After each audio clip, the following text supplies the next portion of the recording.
അച്ചാറാണ്. ഇത് ഇഞ്ചി അച്ചാറ്. ഇത് മറ്റേ മത്തങ്ങ അരിശലാണ്. സേമിയ പായസമാണ്. ഇത് പാലടയാണ്. ഇത് അച്ചിങ്ങ.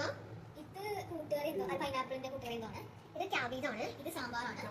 ഇവിടെ പായസമാണ്. പായസം 3 തരത്തിലുള്ള പായസം ഉണ്ട്. ഫസ്റ്റ് നമുക്ക് സേമിയ ഉണ്ട്, പിന്നെ പരിപ്പ് പായസം ഉണ്ട്, ഇത് പാലടയാണ്, പിന്നെ ചോറും പിന്നെ വെള്ളവും പിന്നെ വാഴയും.